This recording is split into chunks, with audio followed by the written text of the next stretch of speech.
Selamat sore teman-teman media. Ini saya bersama klien saya Ibu Linda Susanti. Kami akan menyampaikan press conference ini terkait dengan Komisi Pemberantasan Korupsi atau KPK dan terkait dengan Ibu Linda Susanti yang mana beliau ini terdahulu pada tahun kemarin itu aset-asetnya yang ada di Bank BCA, Safe Deposit Box Bank BCA ini kemudian diblokir oleh pihak KPK. Aset ini adalah berupa batangan-batangan emas, berupa uang-uang asing, kemudian berupa sertifikat-sertifikat yang totalnya senilai 700 miliar. Tahun 2024 itu diblokir oleh pihak Bank BCA dengan alasan karena ada perintah dari penegak hukum. Ketika diblokir ini, pihak Ibu Linda Susanti, klien saya ini menanyakan ke BCA, tapi jawabannya normatif lisan. Nah, sebenarnya ketika berbicara tentang pemblokiran oleh bank itu harus membuat surat tertulis pemberitahuan kepada pihak kliennya, yaitu Linda Susanti ini, mengenai alasan-alasan pemblokiran dari Safe Deposit Box milik Linda Susanti. Nah, Safe Deposit Box milik Linda Susanti ini ada di Bank BCA cabang Tebet, di Gedung Millenia cabang Tebet. Jadi sejumlah aset yang senilai sekitar 7 miliar itu disimpan di Safe Deposit Box cabang Tebet Millenia senilai kurang lebih 700 miliar, dan itu sudah disimpan sejak tahun 2023. Tapi karena sesuatu hal kemudian diblokir oleh Bank BCA dengan alasan ada perintah dari pejabat penegak hukum yang berwenang tanpa menyertai dokumen-dokumen tertulis. Ini adalah satu posisi di mana kita anggap suatu kelalaian dari pihak Bank BCA ya. Itu yang pertama. Yang kedua, ada prosedur-prosedur yang dilaksanakan oleh pihak KPK yang katanya sebagai pemblokir dari Safe Deposit Box milik Linda Susanti ini, yang kemudian prosesnya sendiri tidak prosedural. Kemudian pada tahun 2025 sekitar bulan Juli, kemudian semua safe deposit itu kemudian diambil dari Bank BCA, dibawa ke KPK dengan tidak prosedur juga, sehingga semua aset itu kemudian dibawa ke gedung KPK dan Ibu Linda Susanti juga dibawa, dan kemudian di sana tanpa eksplanasi kepada media, tanpa transparansi kepada publik, kemudian tanpa juga ada persoalan hukum antara pihak Linda Susanti dengan pihak KPK, yang kemudian ini menjadi sesuatu hal yang aneh bagi kami. Dan kemudian akhirnya semua aset sudah disita oleh KPK tanpa pemberitahuan juga publik dan tanpa prosedur yang biasanya SOP ya di KPK ya. Jadi kita menduga ini adalah permainan, apalagi ada dugaan di mana ada oknum KPK yang kemudian minta bertemu di luar Ibu Linda Susanti itu untuk membagi hasil dari aset yang ada. Jadi dengan ancaman-ancaman pidana kepada Linda Susanti. Nah, terhadap hal ini kejadiannya baru tahun 2025 nih, pengambilan aset, dan kemudian kita pahami bahwasanya Bank BCA pasti mempunyai rekaman-rekaman CCTV. Kemudian gedung KPK juga pasti mempunyai rekaman-rekaman CCTV yang kemudian kita anggap karena ini masih baru sehingga rekaman-rekaman jejak-jejak itu masih ada dan saksi-saksi masih lengkap baik di KPK baik di Bank BCA.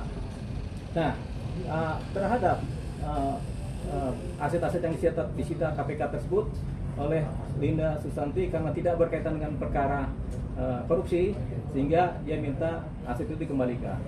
Aset ini sumbernya dari harta warisan milik orang tuanya Linda Susanti almarhum yang diberikan kepada Linda Susanti dari Australia, kemudian dibawalah ke lintas negara, dibawa ke wilayah negara Indonesia dan disimpan di Safe Deposit Box Bank BCA cabang Millenia Tebet.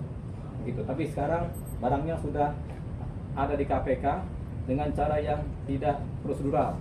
Makanya ini kita ada di sini untuk menyampaikan tersebut. Nah, akhirnya kami melaporkan pihak KPK dalam hal ini oknumnya ke Barreskrim Mabes Polri Jadi kita sudah laporkan. Ini pada minggu kemarin kita laporkan di Bareskrim Mabes Polri dengan bukti lapornya ada, gitu. Ini ada bukti lapornya. Kepada Kabar Eskrim sudah kita laporkan, kepada Kabar Eskrim. Kemudian kepada Satgas Tipikor Bareskrim juga sudah kita laporkan tentang adanya dugaan perilaku yang tidak benar atau perilaku yang melanggar undang-undang yang diduga dilakukan oleh oknum KPK. Dan kemudian kita juga laporkan ke Kejaksaan Agung sebagai suatu laporan juga, laporan kejaksaan mengenai hal tersebut, dan sudah diterima juga di Kejaksaan Agung. Jadi sudah dilaporkan ke Bareskrim, sudah dilaporkan ke Kejaksaan Agung perkara ini, dan perkara ini berjalan. Nah, kemudian untuk kepentingan pelindungan hukum terhadap Bu Linda Susanti, kami kemudian mengajukan permohonan kepada LPSK, Lembaga Perlindungan Saksi dan Korban. Kemudian sudah diterima juga dan dianggap sudah lengkap. Jadi sudah Ibu Linda Susanti sudah dalam pengawasan dari LPSK. Makanya ini kita buka dengan terang benderang kepada pihak publik bahwasanya ini ada kejadian yang bagi kami sangat berbahaya kalau ini memang terjadi di dalam lingkungan KPK. Harapan kami ini semua kesalahan administrasi biasa, tapi kalau ini ada niat yang kemudian bisa membahayakan kredibilitas penegakan hukum, maka ini akan kami buka secara terang benderang, dan kami sudah buka ini melalui laporan-laporan kepada instansi-instansi yang berwenang, gitu. Jadi Bu Linda Susanti kemudian juga pernah meminta supaya asetnya dikembalikan, tapi tidak ada jawaban dari KPK. Kemudian kami juga meminta asetnya dikembalikan kepada Bu Linda Susanti. KPK malah tidak ada jawaban, malah menganggap bahwasanya ini bukan dari KPK. Sementara Ibu Linda Susanti hanya berhubungan dengan penyidik-penyidik di KPK, Komisi Pemberantasan Korupsi ya, di Gedung Undar, dan setiap bertemu adalah di dalam gedung KPK dengan saksi yang banyak, yaitu security, kemudian resepsionis, kemudian penerima tamu, dan buku-buku acara penerimaan tamu. Jadi itu tadi. Jadi aset-aset ini kita perjelas apa saja yang disita oleh KPK. Kita sampaikan, yaitu terdiri atas uang tunai Singapura dolar sebanyak 45 juta dolar Singapura dolar dalam kondisi segel resmi, safe deposit box yang ada di Bank BCA cabang Milenia Tebet ya. Kemudian uang tunai sebesar 300.000 US dollar, uang tunai sebesar 129.000 euro, kemudian 50.000 ringgit, kemudian uang tunai sebesar 1 juta Singapura dolar. Nah, itu tadi yang disita, dan 12 batang emas masing-masing bernilai sebesar 1 kg yang semuanya dilengkapi dengan surat resmi, dan 2 batang emas masing-masing 1 kg tanpa sertifikat. Kemudian sertifikat hak milik atas tanah dan bangunan yang terletak di Nusa Tenggara Timur, terletak di Minahasa, terletak di Ogan Hilir, 1 buah kunci, uang tunai juga sebesar 2.000 Singapura dolar, uang tunai juga sebesar US dollar 80.000 US dollar, dan semuanya itu ada di safe deposit Bank BCA cabang Milenia Tebet, Jakarta Selatan, yang kemudian diambil oleh pihak KPK. Pengambilannya itu sekitar tanggal 11 Juli, begitu ya, 11 Juli. Ini ada datanya, tapi semua kronologis ini semua terdata melalui saksi-saksi dan rekaman-rekaman di pihak Bank BCA dan rekaman-rekaman di gedung KPK beserta saksi-saksi dari mereka, para pegawai, dan saksi dari pihak keluarganya Ibu Linda Susanti. Jadi itu yang kita sampaikan, dan kita tidak membicarakan secara detail ini karena ini yang mengalami adalah Ibu Linda Susanti sendiri. Jadi nanti secara kronologis Ibu Linda Susanti akan menceritakan kronologis awal mula dan asal muasal bagaimana aset-aset beliau disita oleh pihak KPK, tapi kemudian dijalankan secara tidak prosedural. Nah, kita laporkan ke mereka itu melalui laporan ke kepolisian di Bareskrim. Kemudian yang kedua kita laporkan juga di Kejaksaan Agung, dan yang ketiga sudah kita laporkan juga di DPR. Untuk RDP di DPR sudah diterima oleh Komisi 3 gitu. Mungkin dalam waktu dekat juga akan ada RDP. Kemudian kedepannya kita akan melakukan langkah, kita akan melaporkan ini juga ke Dewan Pengawas KPK dan kepada Bapak Presiden Prabowo melalui surat resmi, dan kepada pihak-pihak terkait yang terkait dengan persoalan kenegaraan. Jadi itu tadi.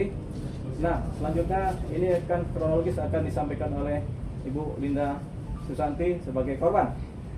Ya, silakan Bu Linda sampaikan ini ceritanya agak lengkap dulu dari Bu Linda, asal usul dan awal mula sampai pada titik beliau kemudian aset-asetnya disita oleh KPK dengan cara yang non prosedural. Silakan Bu Linda. Ya, Assalamualaikum warahmatullahi wabarakatuh. Pertama, tahun 2022 aku adalah buyer dari jual beli tanah. Nah, tanah ini ada dalam baru 2022. Sengketanya yang katanya dipegang oleh Hasbiasan. Tapi dalam hal ini saya pribadi tidak mengenal Hasbiasan, saya hanya mengenal Ahmad Sulaiman. Lalu karena kita mau membeli tanah, pastinya kita survei dulu ya ke Medan. Setelah melihat tanahnya juga bagus gitu kan, dekat dengan bandara, lalu saya tertarik dan oke, ada transaksi sebesar 50 miliar itu di tahun 2022. Nah, tahun 2022 ternyata setelah diberikan uangnya nggak ada, tanahnya nggak ada. Lama, akhirnya saya coba mendatangi Sulaiman ke lobi Mahkamah Agung, ternyata sulit juga dicari. Tapi tiba-tiba Sulaiman ini menghubungi saya di tahun 2023. Jadi Sulaiman menghubungi saya tahun 2023 dan ketemulah kami di Tebet. Kebetulan waktu itu saya ada kafe di Tebet. Nah, setelah pertemuan itu Sulaiman mencicil ya, mengembalikan uang. Dia ada itikat baik untuk mengembalikan uang. Karena saya sudah mulai tidak percaya dengan Ahmad Sulaiman. Ketika Ahmad Sulaiman itu datang, saya sudah mulai merekam apa yang dia sampaikan. Potong yang persingkat ya. Jadi kisah tentang Sulaiman dengan Ibu adalah mengenai 2 batang emas yang sebenarnya cicilan. Itu adalah cicilan hutang dari Sulaiman kepada Linda Susanti. Tapi kemudian 2 batang emas ini terkait dengan apa yang disebut sebagai tindak pidana gratifikasi di Mahkamah Agung, tapi tanpa pengetahuan dari Linda. Nah, 2 batang emas ini kemudian disimpan dalam safe deposit berbarengan dengan aset-aset Bu Linda Susanti, sehingga totalnya ada 2 batang emas dan sekitar 600 miliar aset begitu. Jadi awal mula bagaimana KPK kemudian melakukan posisi penyitaan ya. Selanjutnya langsung kemarin. Ya, jadi sebetulnya itu emas itu juga KPK mengiranya emas itu adalah milik Hasbiasan. Aku bilang bahwa ketika aku menerima cicilan itu, aku bilang ini bukan emasnya Hasbiasan, tapi ini adalah bentuk cicilan. Aku kasih bukti-buktinya semua. Lalu di penyidikan di KPK sebelum aku dipanggil, KPK menggeledah kantor itu tanggal 1 April. KPK menggeledah, namun penggeledahan tahun 2024 ya. 2024 tanggal 1 April KPK menggeledah, tapi penggeledahan itu pada saat saya tidak ada di tempat, yang ada hanya karyawan saja. Dan penggeledahan itu pun saya sudah mulai janggal ya, karena biasanya kan penggeledahan tersebut selalu ada berita ya, tapi tidak ada berita. Waktu itu yang menggeledah ada dari dari penyidik KPK, dan juga dulu masih jubirnya adalah Ali Fikri. Jadi Ali Fikri sendiri yang datang ke kantor saya di The East Tower Setelah itu, setelah penggeledahan saya dikasih dikasih surat ya, surat untuk pemanggilan untuk datang ke KPK. Setelah saya datang ke KPK, awalnya pihak KPK mengira bahwa emas itu adalah miliknya Hasbi Hasan. Saya bilang emas ini bukan miliknya Hasbi Hasan, tapi justru saya mau meminta kepada Hasbi Hasan yang konon katanya menurut Sulaiman 50 miliar yang uang yang saya kasih untuk pembelian tanah itu ternyata diberikan kepada Hasbi Hasan. Dalam hal ini saya tidak mengenal Hasbi Hasan dan saya tidak pernah ketemu dengan Hasbi Hasan. Nah, setelah itu KPK sendiri kaget karena saya membawa bukti-bukti semuanya termasuk sumber uang, karena sumber uang itu kan berasal dari warisan ya. Jadi saya buktikan semuanya, bahkan saya pokoknya yang tidak diminta KPK saya bawa buktinya. Nah, setelah itu di dalam BAP di BAP KPK ternyata apa yang saya jawab itu berbeda jauh dengan peristiwa apa yang saya jawab gitu kan. Nah, setelah itu di BAP itu saya nggak mau, mungkin saya adalah satu-satunya orang di KPK yang pulangnya tuh jam 3 subuh ya. Itu dikarenakan karena saya melihat BAP-nya kok berbeda dengan apa yang saya jawab gitu kan. Jadi setiap kali lembaran di sini saya koreksi, saya baca, saya minta dirubah. Nanti setelah dirubah lembaran berikutnya ada lagi yang tidak sesuai. Jadi kalau kebetulan saya senang baca, jadi itu mengarahnya semuanya ke pidana dan saya sama sekali tidak mau menandatangani sesuatu yang bukan peristiwa ya. Nah, setelah itu akhirnya si penyidik itu juga nyerah ya, dengan karena setiap kali dirubah saya baca lagi dari depan, setiap kali dirubah saya baca lagi dari depan. Penyidik itu juga akhirnya mengalah dan akhirnya melihat saya masih fit untuk mengecek gitu kan, ketidaksesuaian dengan jawaban. Nah, setelah itu saya dipanggil itu berdasarkan jadi saksi Menas Erwin dan TPPU-nya Hasbi Hasan. Saya tidak mengenal Menas Erwin, saya tidak kenal Winda Eidel, saya tidak kenal siapapun kecuali Ahmad Sulaiman. Nah, di situ setelah saya akhirnya dia pun mengalah dan saya baca udah sesuai dengan jawaban saya tanda tangan, tapi ternyata tanda tangan perkara itu tidak hanya TPPU. Jadi saya disuruh tanda tangan ada 5 berkas, itu berbeda-beda. Namun saya lihat lagi, saya baca lagi, wah ini termasuk dengan apa yang jawaban saya, katanya kalau bohong itu kena pasal gitu. Aku karena memang berani gitu kan, dan memang apa yang disampaikan itu benar ya tanda tangan gitu kan. Nah, disitulah saya pun sempat janggal, ini kenapa gitu. Nah, ternyata besoknya saya sama sekali tidak bisa tidak bisa masuk ke safe deposit box. Informasinya bahwa safe deposit box saya sedang dalam pemantauan. Nah, selama perjalanan saya tidak ada sama sekali pidananya, katanya tidak ada keterkaitan dengan Hasbi Hasan, katanya juga tidak ada yang namanya saya tidak akan dijadikan saksinya Hasbi Hasan, tidak akan ikut persidangan, tapi 2 batang emas ini akan diambil sama KPK karena waktu itu Sulaiman kan membayar cicilannya 2 batang emas dan $280.000. Jadi 2 batang emas dan $280.000 saya okekan. Oke, kalau gitu 2 batang emasnya silahkan diambil dengan $280.000.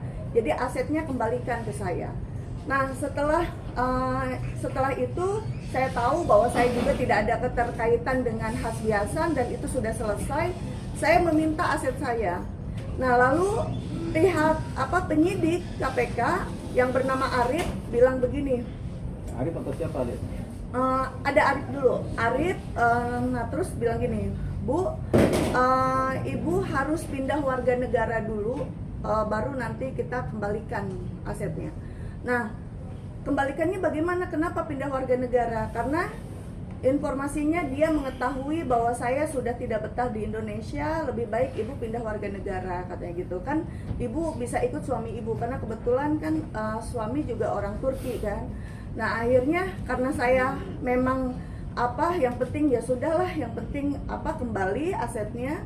Akhirnya saya mengurus bulan November 2024 saya mengurus perpindahan warga negara. Dan untuk bertemu orang Kumham itu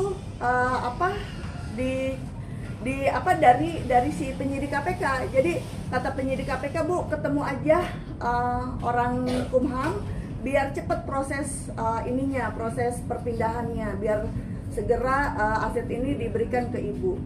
Oke, saya ketemu ke sana ke Kumham, dari Kumham ketemu lagi sama orang AHU, lalu saya terbang ke Turki untuk mengurus perpindahan warga negara. Setelah pulang saya landing di Jakarta, ternyata penyidik itu sudah standby di bandara. Di bandara dia bilang, Bu, mana berkas perpindahannya? Nah, terus saya kasihlah berkasnya. Ini berarti ibu sudah pindah ya warga negara. Saya bilang bahwa pindah warga negara itu tidak semudah itu, begitu kita urus langsung pindah warga negara kita, itu nggak semudah itu. Warga negara itu akan hilang 1 tahun atau 2 tahun lamanya. Wah, lama sekali, Bu. Nah, ya artinya kapan nih mau aset itu diserahkan? Nah, terus ada janjian, ya udah Bu, itu sekitar nanti 2 hari ke depan gitu. Nah, 2 hari ke depan mau penyerahan, gagal lagi, deadlock lagi, gagal. Nah, terus setelah itu minta, karena saya punya perusahaan media yang kecil-kecilan lah gitu kan. Nah, terus dia minta untuk perusahaan media saya diakuisisi gitu. Nah, terus karena saya pun ya sudahlah, kalau memang permintaan syaratnya itu gitu kan, khawatir saya berbicara ataupun bagaimana, ya saya berikanlah akuisisi itu. Tapi ternyata pada saat mau akuisisi, saya disodorkan kertas kosong.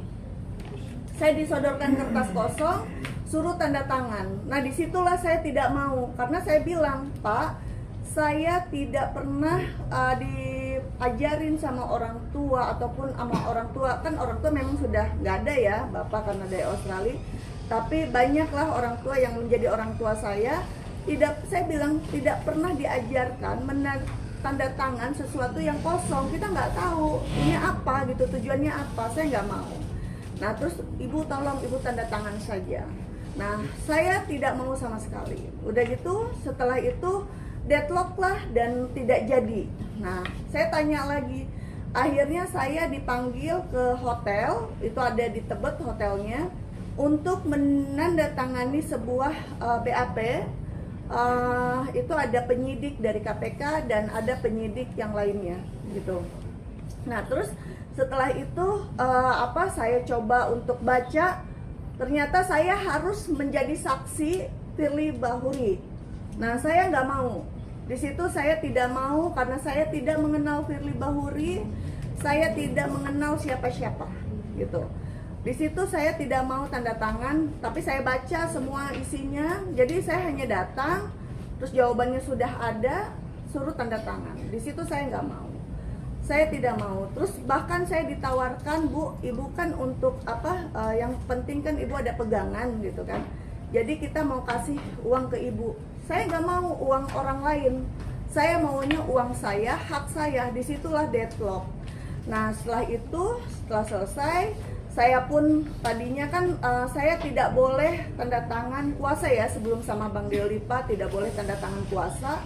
Terus akhirnya saya coba tanya-tanya terus ya, akhirnya pihak KPK, penyidik KPK, saya berbarengan dengan penyidik KPK ambil tuh si asetnya dari safe deposit box, dibawa keluar. Sebelum ke gedung KPK itu mampir dulu di ada rumah Widya Chandra. Di rumah Widya Chandra saya sudah dibilang bahwa ibu hanya dapat 20%, karena kalau ibu ibu lanjut, ini ibu kena pidana. Nah disitulah saya tidak mau, saya bilang kan Pak, pidananya apa gitu kan, tolong tunjukkan pidananya apa. Saya tidak mau saya selamat tapi gitu kan saya seolah-olah ditakut-takutin, saya nggak mau gitu kan. Nah terus udah gitu akhirnya karena saya nggak mau, dibawalah ke gedung KPK melalui jalur belakang ya, melalui jalur belakang, dan saya ketemu pimpinan di sana, ada Pak Asep Guntur juga gitu kan. Terus di situ saya diinformasikan bahwa Bu, bagaimana ini ibu mau lanjut atau tidak perkaranya? Ya, kalaupun lanjut, ya kan, kalaupun lanjut silahkan lanjut. Yang terpenting adalah terang benderang. Kalau memang ada pidananya, pidananya apa? Itu aja yang saya minta. Kalaupun misalkan saya ini ada pidananya, saya sekarang pun saya siap untuk masuk sel, gitu. Kalau memang ada pidananya, tolong informasikan pidananya apa. Nah dari situlah ibu disuruh pulang dulu, suruh pikir-pikir katanya gitu. Nah saya nggak mau pikir-pikir karena saya tidak mau yang namanya saya ditakut-takutin tapi dengan tidak jelas pidananya apa gitu. Nah dari situ karena sudah deadlock dan tidak ada yang tidak diharapkan, bahkan dari 20% naik lagi sekian persen, saya nggak mau. Terus awalnya kan bilangnya mau belas semangka dan lain sebagainya, saya nggak mau gitu.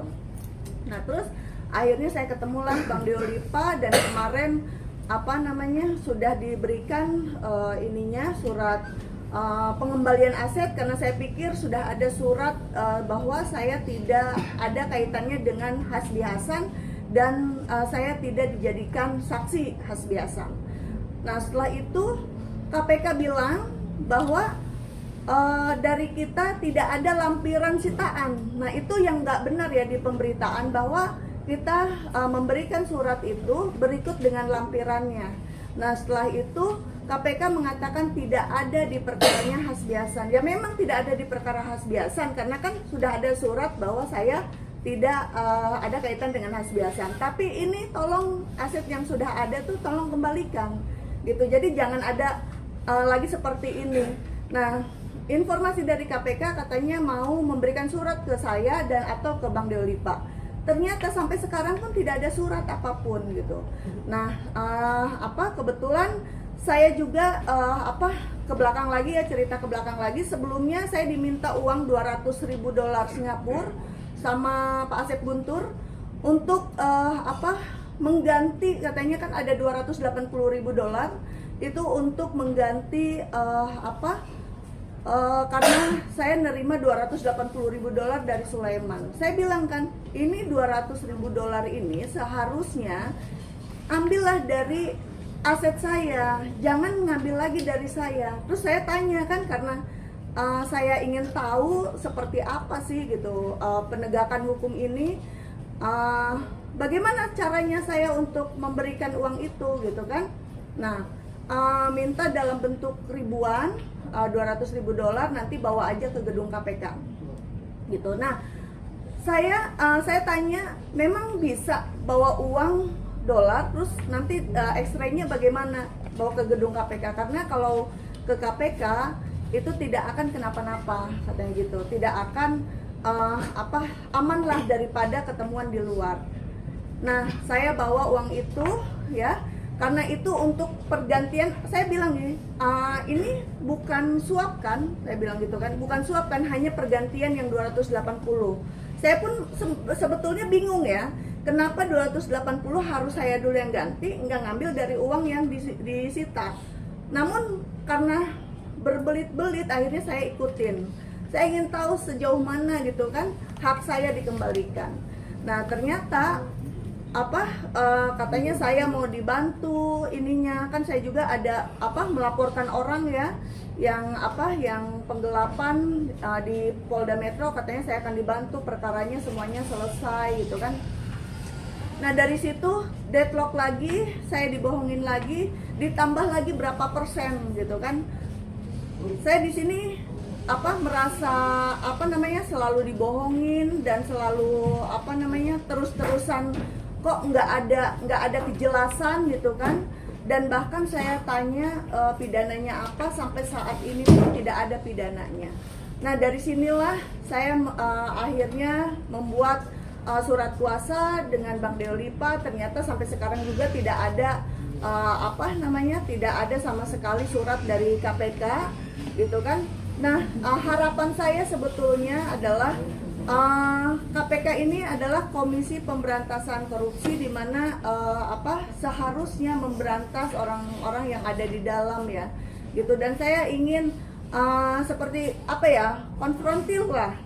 Sudah tahu seperti ini, pimpinan bisa memanggil saya, bisa kita duduk bareng, bagaimana gitu kan permasalahannya, jangan ini dibiarkan. Bahkan saya pun sudah memberikan WhatsApp ke Jubir Pak Budi Prasetyo.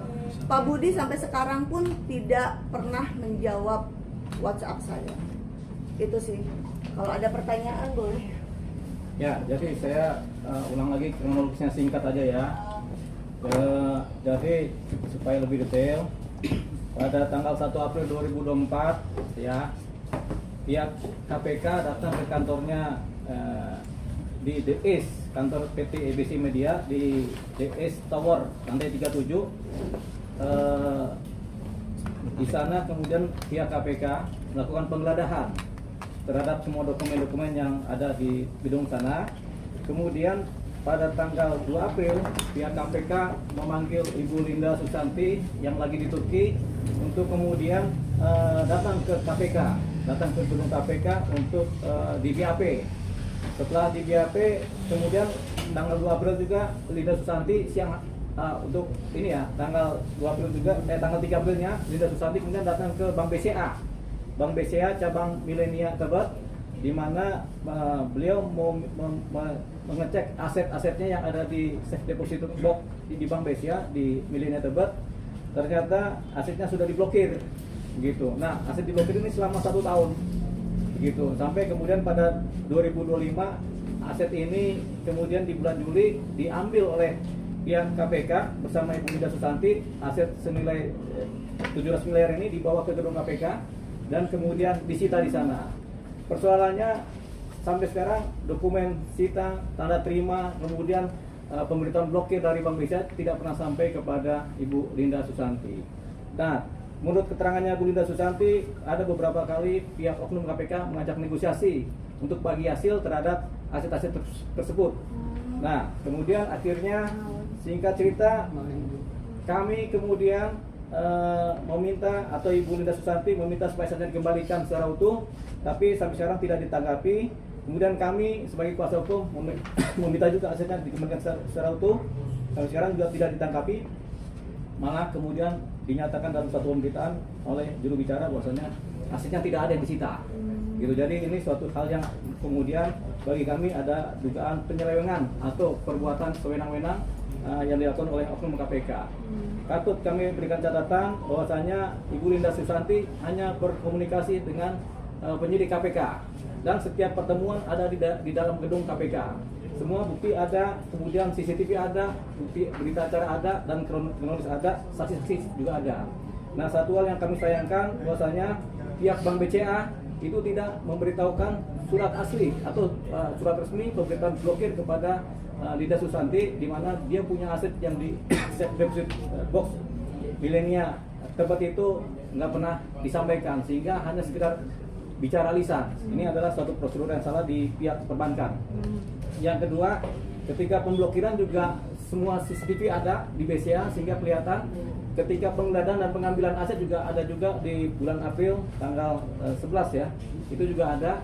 Jadi diambil semua sehingga jejaknya ada, termasuk rekaman-rekaman CCTV yang ada di gedung KPK dan di BCA juga ada semua. Jadi semua data lengkap, tapi prosedur tidak dijalankan dan sampai saat ini tidak diketahui keberadaan aset-aset tersebut karena juru bicara KPK sudah menyatakan tidak ada aset yang disita atas nama Linda Susanti. Tapi dokumen-dokumen tertulis yang menyatakan aset ini ada semua lengkap. Nah, WhatsApp juga ada. Kemudian kita sudah melaporkan ini ke Barreskrim Mabes Polri, ke Satgas Tipikor Mabes Polri. Kita juga sudah melaporkan ke Kejaksaan Agung sebagai laporan kejaksaan. satu laporan ke Barreskrim dan kita sudah laporkan juga kepada Kabar Skrim, dan kita juga sudah sampaikan surat kepada DPR Komisi 3 untuk RTP terhadap masalah ini. Dan keempatnya kita juga sudah meminta perlindungan hukum ke LPSK, Lembaga Perlindungan Saksi dan Korban, dan sudah diberi persetujuan untuk melindungi seorang Linda Susanti. Jadi dengan adanya perlindungan ini, akhirnya Linda Susanti membuka perkara ini ke dalam publikasi masyarakat supaya ini perkara ini atau soal ini bisa kemudian sama-sama diperhatikan, sama-sama prosesnya diperhatikan dan timbul transparansi di wilayah penyelidikan perkara ini. Nah, harapan kami adalah supaya tidak ada hal yang jahat di dalam KPK, tidak ada hal yang kemudian berbahaya di dalam KPK, karena mengingat KPK sendiri adalah lembaga pemberantasan korupsi. Jangan sampai di dalamnya ada oknum-oknum yang melakukan tindak pidana korupsi dan penyalahgunaan wewenang. Jadi ini yang kemudian kami sampaikan, dan semua sudah lengkap. Laporan sudah ada ke Barreskrim, laporan sudah ada ke Kejaksaan Agung, laporan sudah ada ke DPR Komisi 3, dan laporan sudah ada di LPSK. Begitu. Tinggal kami akan ajukan ke Dewan Pengawas KPK supaya ini ditindaklanjuti. Jadi itulah yang terjadi.